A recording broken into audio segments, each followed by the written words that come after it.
अस्सलाम वालेकुम my YouTube family, कैसे हैं आप सब। उम्मीद करती हूँ आप सब खैर आफियत से होंगे। व्लॉग मैंने आज 9 बजे से स्टार्ट किया था और थोड़ा सा रेस्ट करने के बाद दोबारा से किचन में आई तो ये रात में मैंने कुछ कबाब बना के रखे थे, वो फ्रीज़ हो चुके थे, तो अभी मैं उनको बॉक्स में निकाल लूँगी। और जिस दिन कबाब बनते हैं ना, उस दिन बड़ा दिल करता है कि फ़्रेश कबाब आप उसी वक्त फ्राई करो और खाओ। और आज मैंने बनाना कुछ और था, आप लोगों के लिए मैंने एक रेसिपी रिकॉर्ड करनी थी, लेकिन जब बेटे ने देखा कि मम्मा कबाब बना रही हैं तो उसने मुझे कहा कि मम्मा आज आप पुलाव ही बनाएंगी। तो फिर मेरा प्लान जो है वो एकदम से चेंज हो गया बेटे की वजह से। तो पहले इरादा था कि आप लोगों के साथ कोई नई रेसिपी शेयर करूँगी। पुलाव की रेसिपी कॉमन होती है, इसलिए उसको ज़्यादा रिकॉर्ड नहीं किया। बस फिर मैंने सोचा कि चलें वो फिर मैं किसी और दिन आप लोगों के साथ शेयर कर दूँगी। तो कुछ कबाब मैंने कंटेनर में निकाल लिए थे और बाकी जो रह गए थे वो मैं फिर फ्राई कर लूँगी। रात मैंने लॉन्ड्री की थी तो अभी कपड़े ड्राई हो चुके थे। इनफैक्ट इस वक्त मैं टॉवल ही फ़ोल्ड कर रही हूँ। और अच्छा, मेरी हमेशा कोशिश होती है कि मैं टॉवल बाहर धूप पे ही फैलाऊँ। बाकी कपड़े मैं हमेशा शेड में ही वो ड्राई किया करती थी। इस तरीके से कपड़ों के जो कलर्स होते हैं वो ख़राब नहीं होते, लेकिन टॉवल के लिए मेरी कोशिश होती थी कि मैं उनको हमेशा धूप में ही सुखाऊँ। इस तरीके से ज़रा अच्छे तरीके से वो फिर साफ़ दिखते हैं और एक फ़्रेश सा टॉवल जो है वो फिर हो जाता है ड्राई होने के बाद। तो अभी मैं इनको फ़ोल्ड कर लूँगी। इसी तरीके से ही मैं फिर ऑर्गेनाइज़र में फ़ोल्ड करके कैबिनेट में रखती हूँ। इस तरह उठाना भी आसान हो जाता है। बच्चे अक्सर औकात उठा रहे होते हैं तो उनके लिए भी आसानी हो जाती है और फिर मेरे लिए रखना भी आसान हो जाता है। इस तरह फ़ोल्ड करने से आपके जो टॉवल हैं वो जगह भी कम लेते हैं। फ़िलहाल तो मैं इनको बास्केट में लेके जाऊँगी, फिर उसके बाद जो कैबिनेट में ऑर्गेनाइज़र्स रखें उसमें मैं इनको शिफ्ट कर दूँगी। अच्छा, अभी ये हमारी नई फैमिली है, आप देख सकते हैं हमारे न्यू फैमिली मेम्बर्स हैं और ये इतने क्यूट लगते हैं। वैसे मुझे कैट्स बिल्कुल भी पसंद नहीं है, लेकिन ये किटन्स मुझे दूर से बहुत अच्छे लगते हैं। और मैं वहीं बच्चों से कह रही थी कि ये छोटे हैं तो अच्छे दिख रहे हैं, बड़े नहीं हों, लेकिन ऐसा हो नहीं सकता। वो तो डे बाय डे ग्रो कर रहे हैं और उनकी छोटी छोटी शरारतें भी अच्छी लग रही होती हैं। तो देखें मैं इनको कब तक बर्दाश्त कर सकती हूँ। तो पहले भी मैं हमेशा 2-3 महीनों के लिए रखती हूँ, फिर उसके बाद मैं किसी को दे दिया करती हूँ। लेकिन मुझे ये वाले किटन्स बहुत अच्छे लग रहे हैं। असल में इनकी सफाई का बहुत ज़्यादा मसला होता है, फिर ढेर सारी बिल्लियाँ हों तो फिर आपके घर में मक्खियाँ और फिर एंट्स, ये सब कुछ फिर शुरू हो जाता है, स्मेल शुरू हो जाती है। तो फिर मैं इस चीज़ से इरिटेट होकर फिर मैं किसी को दे देती हूँ, वरना बस रखना चाहती हूँ क्योंकि मेरे बहुत ज़्यादा कैट्स को पसंद करती है। बल्कि पसंद एक छोटा सा लफ्ज़ है, वो बिल्लियों से इश्क करती है। तो बस उसका ये जज्बा देख के मैं खामोश हो जाती हूँ। अच्छा, अभी मैं यहाँ पे वाटरमेलन काट रही थी। पूरी गर्मियाँ गुजर गई, मीठा वाटरमेलन नहीं मिला और अब देखें सीज़न गुजरने को है, वाटरमेलन अब बहुत मीठे मिल रहे हैं। तो अभी मैंने नीचे पहले शीट बिछा ली है क्योंकि इसका फिर जूस गिरता है। तो मैं ये काट के रख दूँगी फ्रिज में। बच्चे फिर जब स्कूल से आते हैं तो उनको फिर मैं ये दे दूँगी, या तो जूस दे देती हूँ या फिर इस तरीके से वो जब आती हैं ना तो उनको वाटरमेलन अगर रखा हो तो वो खाना पसंद करती हैं। तो उनके लिए मैं ये ट्रायंगल्स में काटूँगी, उनको उस तरीके से खाना अच्छा लगता है।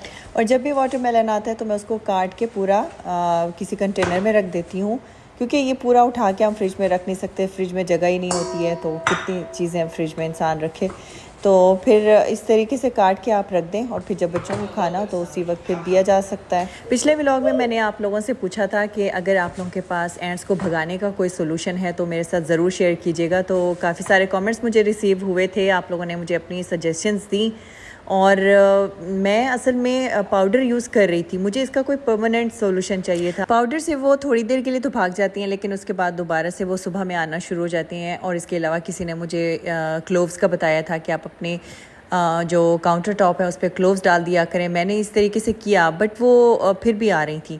तो खैर, इसके अलावा बहुत सारी सजेशंस थी, उनको मैं कोशिश करूँगी फ़ॉलो करने की क्योंकि वो सब मुझे यूज़फुल ही लग रही थी। इनफैक्ट मुझे एक मेरी जो सब्सक्राइबर फ्रेंड हैं उन्होंने मुझे अमेरिका से फ़ोन भी किया कि ये वाला पाउडर अमेज़ॉन से लो और ये इंशाल्लाह ताला जब तुम यूज़ करोगी तो उसके बाद 1 महीने तक एंट्स नहीं आएंगी। तो थैंक यू सो मच आप सबका, जिन जिन लोगों ने मुझे पाउडर नेम भेजे, सजेशंस दी, आप सबका बहुत शुक्रिया। और अभी मैं यहाँ पे खाना बनाने की तैयारी करी हूँ, राइस निकाल लूँगी, साथ साथ में चिकन मैंने फ्राई कर लिया था दूसरी तरफ। तो बस अभी यहाँ पे बस राइस भिगोने थे।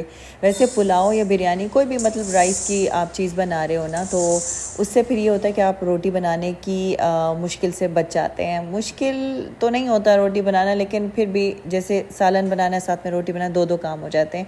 यूँ आप जब राइस बनाते हैं तो बस सिर्फ राइस बनाएं और सारा दिन वो आपके आराम से चल जाते हैं। मतलब सुबह में भी बच्चे खा लेंगे, शाम में भी आराम से खा लेंगे, फिर ये नहीं कहेंगे कि चलें अभी शाम में हमें कोई और स्नैक दे दें। लेकिन जब रोटी सालन बना होता है ना, तब बच्चे बस सिर्फ एक दफ़ा खाना पसंद करते हैं, शाम में उनको होता है कि कोई और स्नैक दे दें। तो बस ये ज़रा मुश्किल होती है रोटी के साथ। बाकी ये है कि राइस वाला काम जो है वो बहुत आसान रहता है।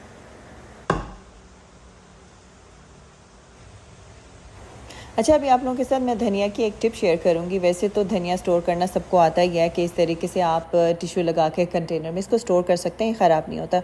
लेकिन अगर आपने मज़ीद इसका काम आसान करना है, सालन में डालने के लिए या चटनी बनानी है, रायता बनाना है, हर बार उसको काटना ज़रा मुश्किल लगता है। तो इस तरीके से अगर आप काट के धनिया स्टोर करते हैं ना, तो वो ज़्यादा आसान रहता है आपके लिए। जब भी आपने सालन में डालना हो, आप इसको निकालें, धोएं और फिर सालन में डालें, या फिर चटनी या रायता बनाना हो तो फिर आप आराम से बना सकते हैं। मैं इस तरीके से काट के रख लेती हूँ तो मेरे लिए बड़ा आसान रह जाता है। इस तरीके से मैंने कहा चलें ये टिप आप लोगों के साथ शेयर करें। रेसिपी शेयर नहीं की, कुछ ना कुछ ऐसी टिप्स आप लोगों के साथ शेयर करूं ताकि कुछ ना कुछ यूज़फुल मेरे व्लॉग में आपको मिलता रहे।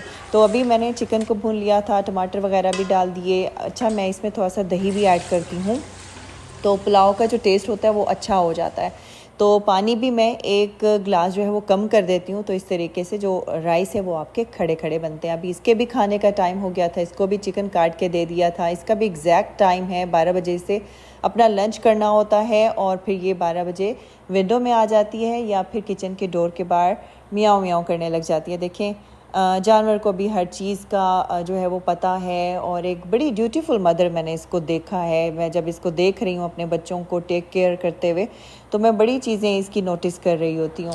माँ का रिश्ता ही अलग है, चाहे वो इंसान की सूरत में हो या फिर इस तरीके से जानवर की सूरत में हो, तो माँ माँ ही होती है। तो बस अभी यहाँ पे पानी डाल लिया था और पानी उबलेगा तो मैं चावल डाल दूँगी। और फिर अभी मैंने यहाँ पे रायता भी बना लिया था और चटनी क्यूब्स भी आप बना के रख सकते हैं। ये भी मैं बना के रखा करती हूँ, चाहे क्यूब्स बनाऊँ या ना बनाऊँ, मिक्सचर से आप बना के वो भी मैं अक्सर औकात रख लेती हूँ। तो फिर जब भी बनानी हो जल्दी से क्यूब्स निकालें या मिक्सचर निकालें और उसमें योगर्ट ऐड करें, रायता तैयार हो जाता है। यहाँ पे अभी हस्बैंड भी आ गए थे, कबाब फ्राई कर रही थी। बच्चे भी आजकल जल्दी आ रहे हैं क्योंकि उनके एग्ज़ाम्स हो रहे हैं। एग्ज़ाम्स के बाद ब्रेक मिलेगा तो उसकी एक अलग खुशी है। और वैसे हम लोग लास्ट ईयर जो है वो इन्हीं दिनों में पाकिस्तान की तैयारी कर रहे थे। एग्ज़ाम्स के बाद हमें जाना था पाकिस्तान, लेकिन इस बार इरादा नहीं है तो वहीं उदास हो रहे हैं। जब भी वही दिन करीब आते हैं जिन दिनों में आप लोग गए हुए होते हैं ना पाकिस्तान, तो बहुत ही फिर वो फीलिंग्स आ रही होती हैं आपकी, आप वो चीज़ें रिकॉल कर रहे होते हैं। तो बहुत ही अच्छा टाइम गुजरा था जब हम लोग लास्ट ईयर गए थे, फैमिली ट्रिप भी किया था। तो अभी भी बड़ा दिल कर रहा था, लेकिन फ़िलहाल हमारा प्लान नहीं है। तो देखें, लेकिन यह है कि 1 साल से ज़्यादा जो है वो अगर अपने घर वालों से आप लोग ना मिलें, अपनी मदर से ना मिला ना, तो बहुत ज़्यादा उदासी हो जाती है। मुझे अभी से होने लग गई है कि 1 साल से ज़्यादा जो है वो हमारा गुजारा नहीं होता माँ को देखे बगैर। लेकिन खैर अल्लाह ताला बेहतर करे। तो अभी यहाँ पे मैंने एक पार्सल ओपन किया जो कि मैंने अमेज़ॉन से कुछ ऑर्डर किया था और मैंने अभी अपने घर में काफ़ी ज़्यादा प्लांट्स इकट्ठे कर लिए हैं। तो उनके लिए मुझे ये कुछ पॉट्स चाहिए थे जो थोड़े प्रेजेंटेबल भी लगें और वैसे भी प्लांट्स उसमें ठीक रह जाएं। और जो ज़्यादातर डेकोरेटिव प्लांटर्स होते हैं उनमें होल्स नहीं होते, जिसकी वजह से आपका प्लांट ख़राब हो जाता है। अब देखते हैं कि इसमें कैसा रहता है।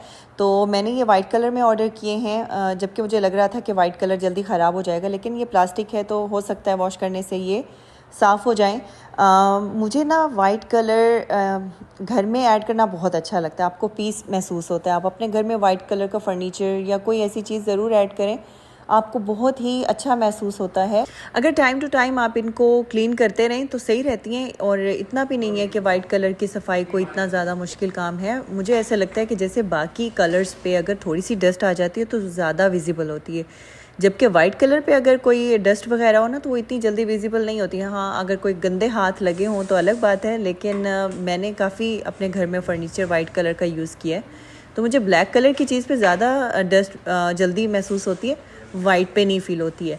तो खैर मैं कोशिश करती हूँ कि मंथली बेसिस पे अगर आपके घर में कोई ऐसी वाइट कलर की चीज़ है तो उसको मैं वाइप कर दिया करूँ ताकि वो ज़्यादा गंदा ना हो। आप देख सकते हैं ये मैंने बाहर भी रखे हुए हैं कुछ प्लांट्स। ये जो प्लांट्स रखे हैं ना, इनकी खुशबू है तो जब आप एंटर होते हैं ना तो बहुत अच्छी खुशबू महसूस होती है, इसलिए उनको मैंने बाहर रखा है। और अभी मैं आप लोगों को ये प्लांट्स दिखा रही हूँ। एक जो प्लांट है वो इरेलीवेंट है, वो यहाँ से मैं हटा दूँगी, मैंने बाद में उसकी जगह चेंज कर दी थी। जब तक मैं किसी चीज़ को उसकी सही जगह पे ना पहुँचा दूँ मुझे सुकून नहीं आता। यहाँ पे उससे ने चॉकलेट केक बेक किया था, अपनी कोई इसकी रेसिपी थी, उसी से इसने केक बनाया और ये इसने अवन में बनाया था और डेकोरेट भी बड़ा अच्छा कर लिया था। परफेक्ट तो नहीं है लेकिन अपने तरीके से उसने उसको खूब अच्छे तरीके से डेकोरेट करने की कोशिश की। टेस्ट भी अच्छा था इसका। तो गाइस ये था आज का व्लॉग को लाइक ज़रूर कर दीजिएगा, सब्सक्राइब भी कर दीजिएगा। मिलती हूँ आपसे अगले व्लॉग में, तब तक के लिए अल्लाह हाफिज़ एंड टेक केयर।